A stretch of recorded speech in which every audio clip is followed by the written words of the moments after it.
Christina. I am Whilst Iris Snaps on Instagram and Whilst Iris Snaps Designs, and this is a video about cross stitch. As I'm sure you're already aware from the title of the video, this isn't going to be a regular floss tube from me.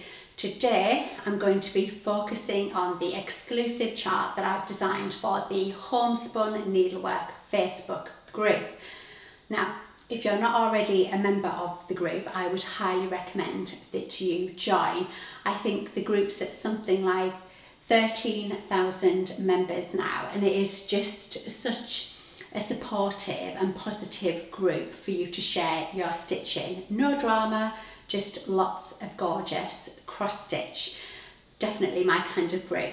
Now, if you would like to join, I will put the link in the drop down box below. You will need to answer a few very simple, easy questions relating to cross stitch, obviously. And once you've answered those questions, then you're in the group. And in addition to lots of fabulous stitching that you will see, Julie, who runs the group several times a year, collaborates with designers and needlework shops in order to bring exclusive kits to the group. She's had some fabulous designers: Needlework Press, Fox and Rabbit, Stacey Nash, Heartstring Samplery, to name but a few. So as you can imagine, I was incredibly flattered when Julie got in touch with me last year and asked if I would design something for the group. Now, I said to Julie, have you any ideas of what you would like me to design for the group? And she said 2 words: something special. So what do you do when somebody asks you to produce something special for a cross stitch group? Well, you reproduce a sampler stitched by a girl from Yorkshire, of course. So let me introduce to you my Mary Gypson 1828. And Mary was a Yorkshire lass. Isn't it fabulous? Is there anything better than a red house on a sampler? Why yes, 2 red houses on a sampler. And as you can see, she is rather large. So what I've done is put together a little montage of some close-ups of the sampler, just so you can see her a little bit better.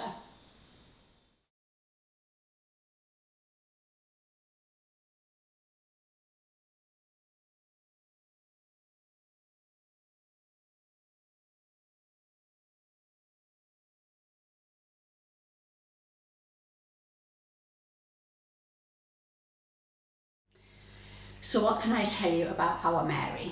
Well, she was born in 1817 and was baptised on the 13th of March, which is a date that's very dear to me, in Healaugh, Yorkshire, which is a tiny village that sits between Tadcaster and York, and not to be confused with the other Healaugh, North Yorkshire, which lies out by Richmond. Not confusing at all, but Mary's Healaugh is just 30 miles from my hometown. She was one of 6 children, the eldest born to Richard Gypson, a farmer, and his wife Jane Carr. The Gypsons had a fairly sizable farm in Healaugh, around 400 acres, with a farmhouse that was large enough to accommodate the whole family, 6 servants and a lodger. Don't forget the lodger. In 1845, Mary's father Richard passed away, and the farm was taken on by Mary's mum Jane and Mary's 2 eldest brothers, William and Thomas. The farm was split 3 ways. Jane got 100 acres and the boys got 150 acres each, but I can't help but feel it must have been a case of every family member mucking in, so to speak, including the lodger. When Mary was 26, she marries a local farmer's son, John Callum, and they take on a farm of their own, not too far away from where Mary's family farm is, in Long Marston. And over the next 15 years, she and her husband John have 6 children of their own. Let me see if I can remember their names. There was Isaac, their eldest son. I remember Isaac because I have an Isaac. Richard Gypson, Mary got in her maiden name as a middle name. Sarah, Jane, John and Robert. And very sadly, shortly after their youngest son Robert was born, Mary's husband John passes away. And obviously with 6 very young children to take care of on her own, she's unable to keep on the farm. So they move away to a nearby town. What I found heartening was the fact that even though Mary had been widowed at such an early age, firstly, all 6 of her children survive, and secondly, they all seem to go on to do really well in life. I managed to track them all through the censuses, and in fact, several of Mary's grandchildren attended university, which must have been very unusual for the time. 5 of Mary's children end up in the Leeds area. But this isn't where I found Mary's sampler. I purchased Mary's sampler from a family who lived just a few miles from where Mary was born. So I wonder if, rather than the sampler having gone with a family member, it stayed in one of their properties. I guess it's just going to be one of life's mysteries. If only these samplers could have been fitted with trackers at the time. Mary lived a relatively long life, I guess, for the time. She died aged 63 and is buried in Boston Spa, West Yorkshire, which is around a half-hour drive from here. So last summer I went and visited Mary's final resting place, firstly to pay my respects, but also to, I guess, let her know what I was doing and to say thank you for stitching such a wonderful sampler.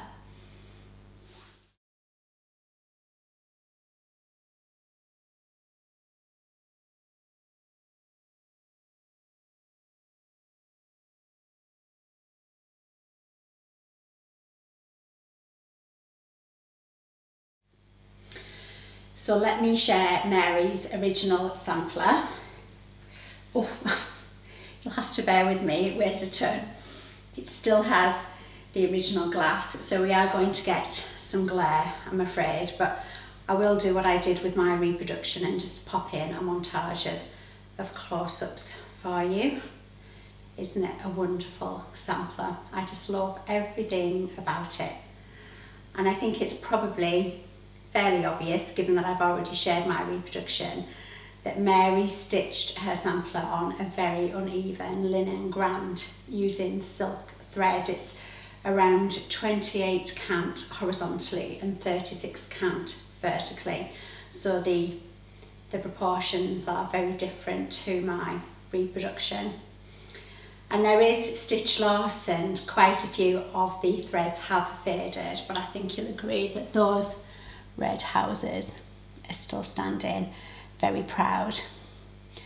And I'll have to share my son's favourite motifs, these birds that look like they're wearing red scarves. Isaac supports Middlesbrough Football Club and the team colour is red, so he got a real kick out of these birds, if you'll forgive the pun.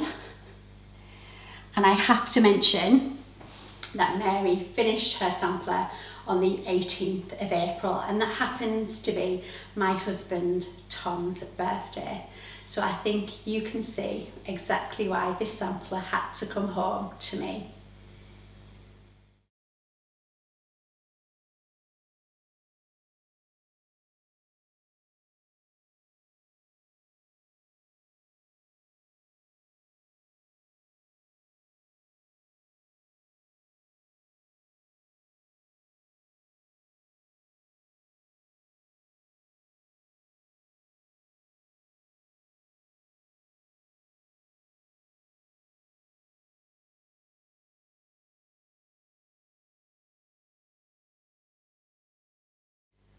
So I'll give you a little more information about my model. As I've already mentioned, she is rather large. The stitch count is 291 by 316, and I stitched the reproduction on 36 count Thornfield from Needle and Flax linens. and Rachel's fabrics are an absolute joy to stitch on, and in fact I've already started to stitch another of my reproduction samplers on Thornfield. It's just such a lovely neutral, and I used weak Needlework threads. It is suitable to be stitched on Aida, though I will mention that there are a couple of areas of the chart that could be a little fiddly on Aida. The flowers here have satin stitch, and then the Algerian eyelets in the top flower are not stitched over 4, they are 6 by 4 or 3 by 2 if you're stitching on Aida. And then let me see if I can balance the frame and point at the same time. These 2 windows above the door, the central lines here are stitched on the alternate threads, so that means that the stitches either side are 3 by 2 or 1.5 by 1 if you're stitching on Aida. Goodness me, maths is hard today.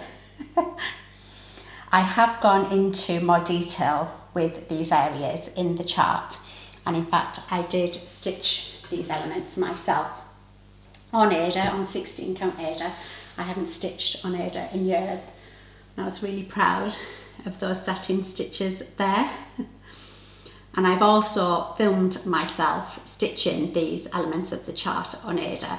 So if you wish to watch that, I'll pop that video in at the end of this video.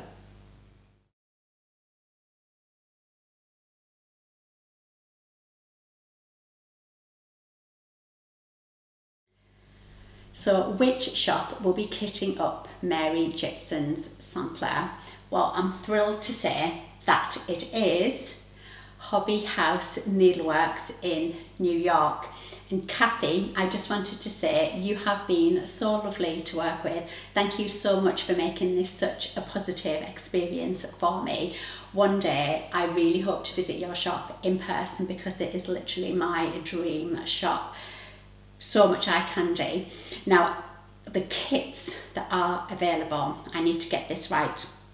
You can purchase a kit with either 16 count Aida, 32, 36, 40 or 46 count linen, all Thornfield from Needle and Flax linens. And the thread choices, you have a choice of DMC, weak Needlework, which is what I stitched my model with, and then Soie d'Alger. And again, another big thank you to Kathy. Kathy did the conversion to Soie d'Alger for me. The silks are to die for. I would quite happily stitch the sampler again with the silks. And also included in the kit, you will receive a Mary Gypson Mini McBean scissor fob. Gosh, that's a bit of a tongue twister. Now, I don't own one of these myself. There is one winging its way to me as we speak, but my friend April, who is April Magian Stitcher, purchased one recently at a retreat, and she said they're gorgeous. So, yep, can't wait for mine to arrive. Kathy also said that she is more than happy to ship internationally. Now, I think that's all of the information that I needed to include. I will put the link to the kits in the drop down box below.